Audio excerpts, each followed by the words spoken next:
हाय, मेरा नाम है सी अंजलि सिंह और आज की इस वीडियो में हम इनकम टैक्स रिलेटेड बात करेंगे। इनकम टैक्स एक्ट 1961 जिसमें सारे रूल्स रेगुलेशंस हैं कि जो भी इंडिविजुअल इनकम अर्न करता है उसे किस तरह से किस हिसाब से इनकम टैक्स पे करना है, कब तक करना है। अगर इस इनकम टैक्स में पे करने के दौरान कोई भी एरर होता है या फ्रॉड कमिट होता है या कोई भी इनकम टैक्स रिलेटेड मैटर है तो income tax department different sections के अंदर चार्जेस लेवी कर सकता है। उसके पास 3 मोड अवेलेबल होते हैं चार्जेस लेवी करने के लिए। पहला है इंटरेस्ट जो कंपनसेटरी नेचर का होता है। जो भी लॉस हुआ है रेवेन्यू डिपार्टमेंट यानी इनकम टैक्स डिपार्टमेंट को वो इंटरेस्ट कलेक्ट कर सकता है। फॉर एग्जांपल एडवांस टैक्स के केस में 234A, B, C के तहत इंटरेस्ट कलेक्ट किया जाता है। सेकेंड है पेनल्टी जो हम आज की इस वीडियो में डिस्कस करेंगे। और थर्ड है प्रोसिक्यूशन, वो भी मैं जल्द ही एक वीडियो बना के आपको बताऊंगी।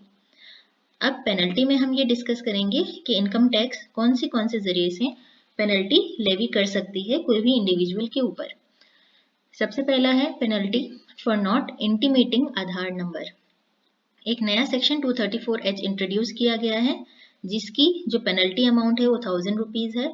अगर आप आधार नंबर नहीं इंटीमेट करते हो इनकम टैक्स डिपार्टमेंट को तो फॉर एग्जाम्पल अगर ड्यू डेट के पहले आप पैन और आधार लिंक नहीं करते हो तो आपके ऊपर ये चार्जेस लेवी किए जा सकते हैं। सेकेंड है penalty default in paying self assessment tax. Self assessment tax under section 140A sub section 1 में आता है। आपकी जितनी भी इनकम है वो स्लैब वाइज कैलकुलेट होती है और उसे आपको ITR फाइल करने के पहले सेल्फ असेसमेंट टैक्स के चालान के द्वारा इनकम टैक्स डिपार्टमेंट में डिपॉजिट करना होता है। अगर आप इस सेल्फ असेसमेंट टैक्स को फुल्ली या पार्शियली पे नहीं करते हैं तो आपके ऊपर पेनल्टी लेवी हो सकती है।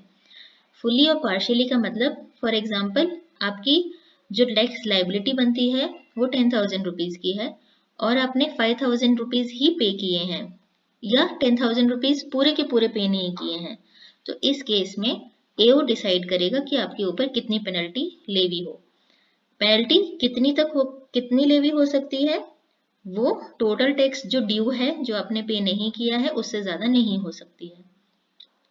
नेक्स्ट आता है penalty for late filing of ITR under section 234F, यानी कि आपने ITR ड्यू डेट के अंदर फाइल नहीं किया है। Normally income tax return file करने की जो ड्यू डेट होती है वो 31 जुलाई होती है एवरी ईयर। अगर आपकी इनकम लेस देन 5 लाख है और आपने 31 जुलाई के पहले आपने रिटर्न फाइल नहीं किए है तो आपके ऊपर 1000 रुपीज की पेनल्टी लगती है।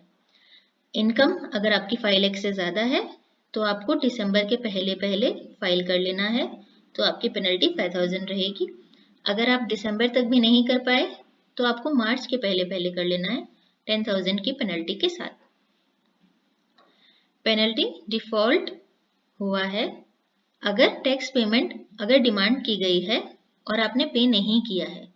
फॉर एग्जाम्पल आपको कोई डिमांड नोटिस आता है चाहे वो टैक्स का हो, इंटरेस्ट, फाइन, पेनल्टी किसी का भी हो और IT डिपार्टमेंट ने आपको वो डिमांड किया है डिमांड नोटिस के थ्रू और आप वो पेनल्टी पे नहीं करते हो ऑन टाइम जो टाइम उसमें मेंशन्ड है या फिर 30 days of getting the notice तो AO उसके ऊपर पेनल्टी अपने हिसाब से आपके ऊपर लेवी कर सकता है जो कि किससे एक्सीड नहीं करेगी, आपका जो भी टोटल टैक्स ड्यू है उससे ज्यादा एक्सीड नहीं करेगी।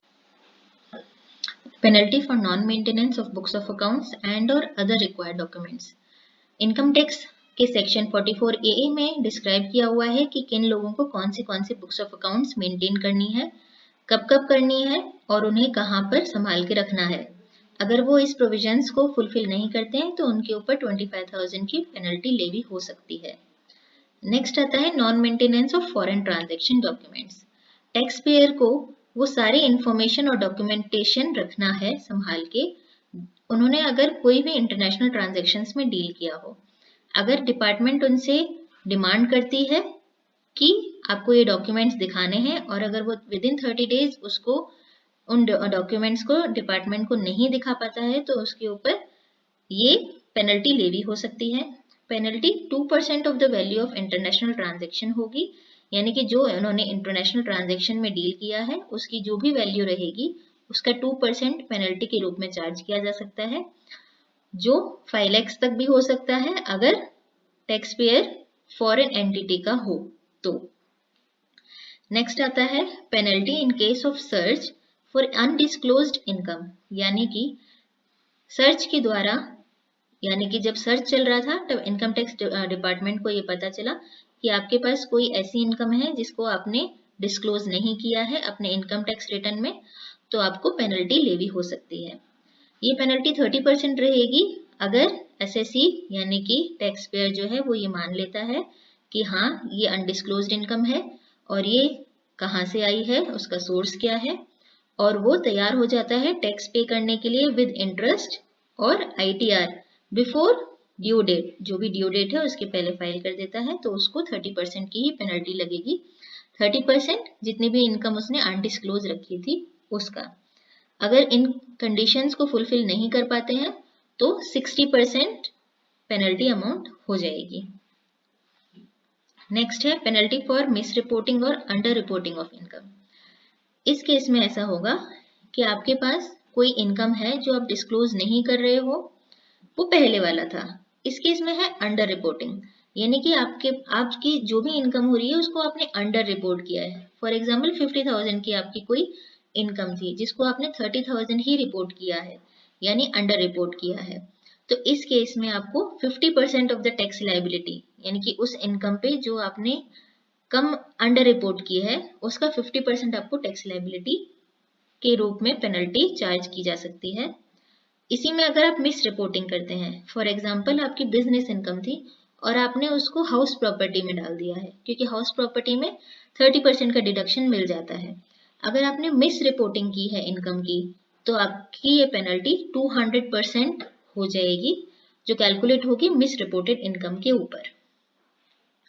नेक्स्ट है पेनल्टी कब, जब आपने बुक्स ऑफ अकाउंट्स जो ऑडिट करते हैं उसे प्रॉपरली ऑडिट नहीं किया है या फिर सबमिट नहीं किया है। तो इनकम टैक्स एक्ट में 44AB सेक्शन में ये बताया गया है कि हर एक टैक्स पेयर को कब कब अपनी बुक्स ऑफ अकाउंट्स ऑडिट करानी है। अगर वो बुक्स ऑफ अकाउंट्स ऑडिट नहीं करते हैं या फिर उसे सबमिट नहीं करते हैं बिफोर द ड्यू डेट, तो उनके ऊपर पेनल्टी लेवी हो सकती है, जो कि 1% ऑफ टर्नओवर और सेल्स और ग्रॉस रिसिप्ट्स या फिर 1,50,000 विच एवर इज लोअर, इन दोनों में से इन दोनों को कैलकुलेट किया जाएगा और जो भी कम रहेगी उतनी पेनल्टी आपके ऊपर चार्ज की जा सकती है। नेक्स्ट है penalty for not providing accountants report. जैसे कि इंटरनेशनल ट्रांजैक्शन और स्पेसिफाइड डोमेस्टिक ट्रांजैक्शंस में एक रिपोर्ट लेनी जरूरी होती है चार्टर्ड अकाउंटेंट से as per under the provisions of 92E। अगर सीए से ये स्पेसिफाइड फॉर्मेट में within the time limit ये रिपोर्ट नहीं ली गई है तो पेनल्टी 1 लाख तक आपके ऊपर लेवी हो सकती है। इनकम फ्रॉम अनडिस्क्लोज्ड सोर्सेज, यहाँ पर अगर टैक्स पेयर की कोई अनडिस्क्लोज सोर्सेज हैं जो एओ फाइंड आउट कर लेता है और उसको उसकी इनकम में ऐड कर देता है under section 68, 69, 69A, 69B, 69C या 69D, अगर एओ इन सेक्शंस में उस इनकम को ऐड कर लेता है तो ऑटोमेटिकली पेनल्टी लेवी हो जाती है। पेनल्टी कितनी लेवी होगी? 10% ऑफ द टैक्स पेएबल। जितना भी टैक्स पेएबल बन रहा है उसका 10% पेनल्टी के रूप में टैक्स पेयर को और देना पड़ेगा। इस पेनल्टी से वो बच सकता है अगर वो उसका सोर्स, जो भी अनडिस्क्लोज्ड इनकम थी उसका सोर्स बता दे एओ को और उसके ऊपर जो प्रॉपर टैक्स बनता है वो आईटीआर फाइलिंग के दौरान पे कर दे। नेक्स्ट आता है penalty for not deducting TDS. Chapter 16B में कंडीशंस दी गई हैं कि आपको कब कब टीडीएस काटना है, किसको टीडीएस काटना है और कितना टीडीएस काटना है। अगर प्रॉपरली टीडीएस नहीं डिडक्ट होता है तो 271C के तहत पेनल्टी लेवी हो सकती है। पेनल्टी कितनी लेवी हो सकती है? जितना टीडीएस अमाउंट आपने डिडक्ट नहीं किया। Next penalty for not filing TDS TCS returns. अगर टैक्स पेयर टीडीएस टीसीएस काट लेता है, डिडक्ट कर लेता है या कलेक्ट कर लेता है पर गवर्नमेंट को डिपॉजिट नहीं करता है या फिर इनकरेक्ट इंफॉर्मेशन से डिपॉजिट करता है या फिर बहुत लेट से उसका रिटर्न डिपॉजिट करता है, तो भी पेनल्टी लेवी हो सकती है, जो कि 10,000 से 1 लाख के बीच में फॉल करेगी। नेक्स्ट है penalty for accepting repaying any loans और डिपॉजिट्स ऑफ 20,000 और मोर। यानी कि अंडर सेक्शन 269 एसएस में ये कहा गया है कि आप 20,000 या उससे ज्यादा एक्सेप्ट या रीपे लोन्स एंड डिपॉजिट्स दोनों ही चीजें नहीं कर सकते हो अगर वो इन माध्यम से ना हो। फॉर एग्जाम्पल अकाउंट पे चेक, डीडी या बैंक ईसीएस के द्वारा अगर नहीं है तो आप 20,000 या उससे ज्यादा की अमाउंट लोन्स या डिपॉजिट्स को रीपे करने में यूज नहीं कर सकते और न ही आप एक्सेप्ट कर सकते हो। इस केस में आपके ऊपर पेनल्टी जो लेवी होगी वो अमाउंट ऑफ लोन और डिपॉजिट, या तो आपने पे किया है या रिसीव किया है, वो पूरा का पूरा जितना भी आपने रिसीव या पे किया है वो पूरी की पूरी पेनल्टी के तहत इनकम टैक्स डिपार्टमेंट आपसे ले सकती है। नेक्स्ट है पेनल्टी फॉर कलेक्टिंग 2 lakhs और मोर। अंडर सेक्शन 269T में टैक्स पेयर 2 लाख से ज्यादा एक्सेप्ट नहीं कर सकता है, तभी कर सकता है जब वो अकाउंट पे ही चेक के द्वारा दिया गया हो या डीडी से दिया गया हो या फिर बैंक ईसीएस के द्वारा दिया गया हो। और कब वो एक्सेप्ट कर सकता है? अगर वो single person in a day में नहीं लिया गया हो या फिर किसी सिंगल ट्रांजैक्शन से ताल्लुक ना रखता हो या फिर मल्टीपल ट्रांजैक्शंस जो कि एक ही इवेंट या ओकेशन से रिलेटेड है उन सबको क्लब करके भी वो 2 लाख से ज्यादा ना हो रहा हो, तभी आप 2 लाख की एक्सेप्ट कर सकते हैं other than these modes specified.